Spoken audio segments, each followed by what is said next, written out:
So in this video, I wanted to talk just a little bit about curriculums and the way that the structure of your curriculum can greatly affect the success of your judo program and really of your entire school, not just your judo program, but if you teach other martial arts, it can have an impact on that as well. Again, remember, like I said in the previous introduction video, with the JBBA and with freestyle judo and the AAU, we're not telling you in this video or any other video that you have to do things a certain way. The purpose of this coach education program is to give you information. It's to make information available, and then for you to be able, as a coach, as an instructor, to take that information and utilize it in whatever way you feel would benefit you and your program. So if you don't agree with it, you don't like it, you don't think it's right for you and your situation, that's fine. You do not have to use it. It's just a resource that we want to make available to you. And in this case, the resource I'm talking about is curriculum. So at our school here at Wall to Wall Martial Arts, we utilize what we refer to as a rotating curriculum. And for the purposes of our discussions here when we do instructor training and things like that, we refer to either a rotating curriculum or what we call a linear curriculum. So a linear curriculum would be what most of us came up through when we were studying judo as a novice, working our way up to black belt and even beyond that. Linear simply meaning that there's a definite starting point and then a certain specific order that the techniques are learned in. A perfect example of that is the Gokyu no Waza, the way that Dr. Kano organized it. You learn the techniques in this particular order. And this is the way that most judo schools teach. This is the way that most people do it. And there's nothing wrong with that. It works. It's produced many great judo players, throughout the years. It still works today. And most schools utilize some variation of the Gokyu no Waza. What we do here is a little bit different.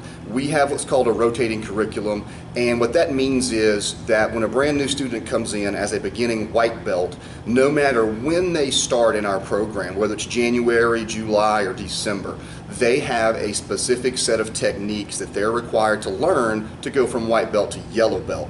And they have a 4-month time period to do that in. Now the 4-month time period is based in our case on having 2 classes per week. If you had more classes per week and you wanted to make that less time, you certainly could. Maybe you're running a recreational program and you can only have 1 class per week. If that's the case, then maybe you want to increase the time in grade, maybe to 6 months or even 8 months. That's at your discretion. But here at our school, it's based on 2 one-hour classes per week. And for our adults in this case, they start here at white belt. They have a particular set of material that they have to learn, and then they're able to test for their yellow belt. Now, once they test for yellow belt, they move in with the rest of the class, and they're going to work on whatever material we are working on in that particular semester. And again, for the purposes of our training here in our organization, in our school, a semester for us is 4 months. And we're going to have a particular set of material that we're going to work on in a given semester. And everyone who is not a white belt is going to work on the same material. So a yellow, orange, green, brown belts, black belts, they're all going to work on whatever material we're covering in that given semester. And the semesters simply run one behind the other. It doesn't matter at what point you become a yellow belt and enter into the regular rotation. You're going to work on whatever we're doing that particular semester. Now each semester will have a set of material that everyone in the class will work on, and then we'll also include some techniques that are for the advanced players, for the brown belts and the black belts. This means a few advanced throws, maybe some advanced chokes or armbar variations, maybe some advanced miscellaneous mat work. So there are techniques there that the more advanced players can work on.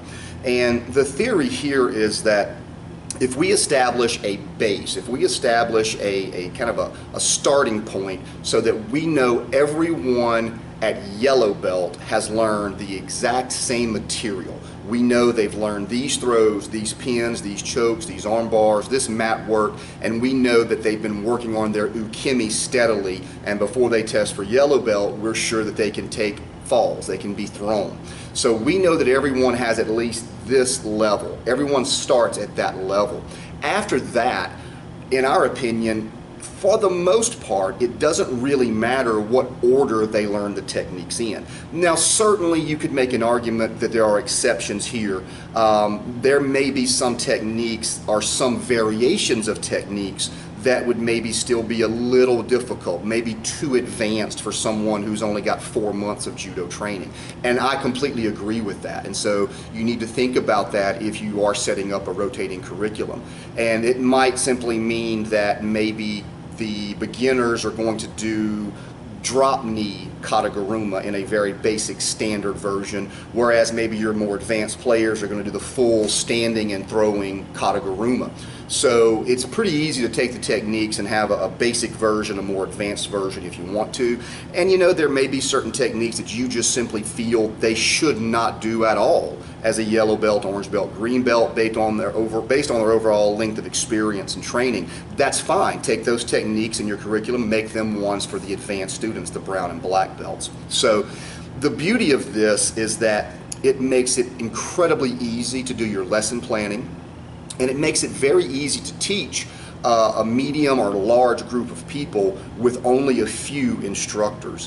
One of the big problems with the linear curriculum is if you've got 20 people on the mat, but they are all different ranks, then it's really hard to split those people up to each work on the particular material that they need for their next rank, unless you have an instructor to put with each group. And we struggled with that for many years. We've always ran fairly large adult and junior programs, and no matter how many instructors you have, it's never enough if you're having to split up someone to work with just the yellow belts, someone to work with the orange belts, someone to work with the green belts, someone to work with the brown belts.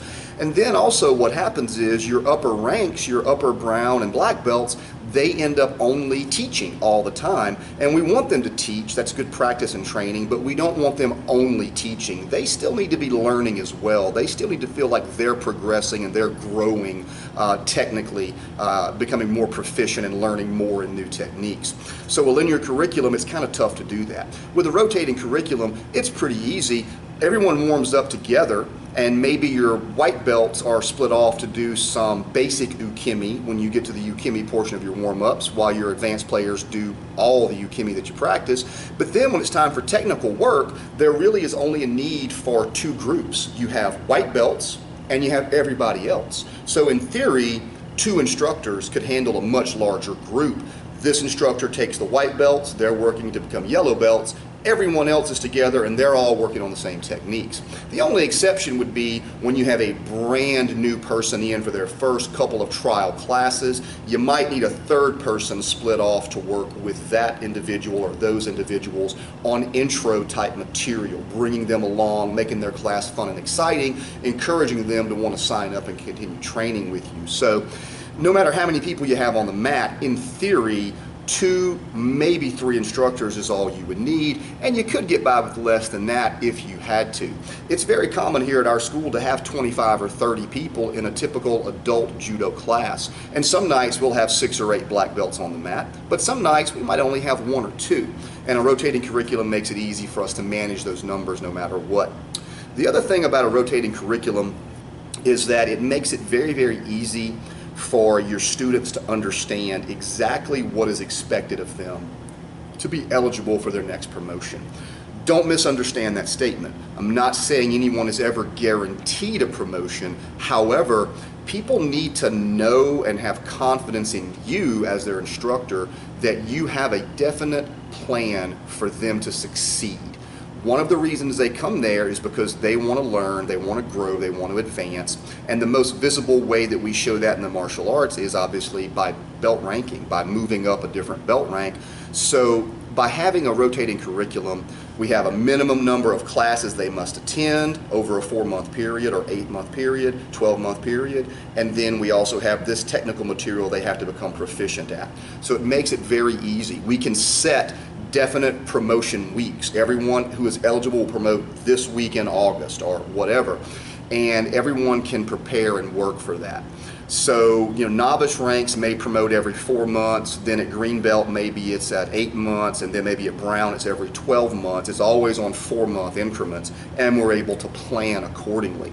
Another side benefit of that is that it makes it a little easier for you to conduct promotions and to also make profit for your school from your promotions. And you don't have to charge a huge promotion fee. We typically only charge, $20 or $25 per rank. But if you've got 20 or 30 people all testing for their next rank, you're talking maybe $500, $600, $700 of income for your school. And that's a nice added benefit. That can really help out if you're having a slow month. Maybe you want to purchase a new crash pad or a new throwing dummy for your school. Maybe you want to buy new uniforms for trial classes. Maybe you want to cover the entry fees for your competitors to go to a competition nearby. Whatever, it's nice to have that additional revenue coming in, and that ties in with revenue, one of the 3 R's that we talk about in some of the other sessions and videos here. So, rotating curriculum versus linear curriculum, neither is right, neither is wrong. Just want to make you aware of rotating curriculums and how they function.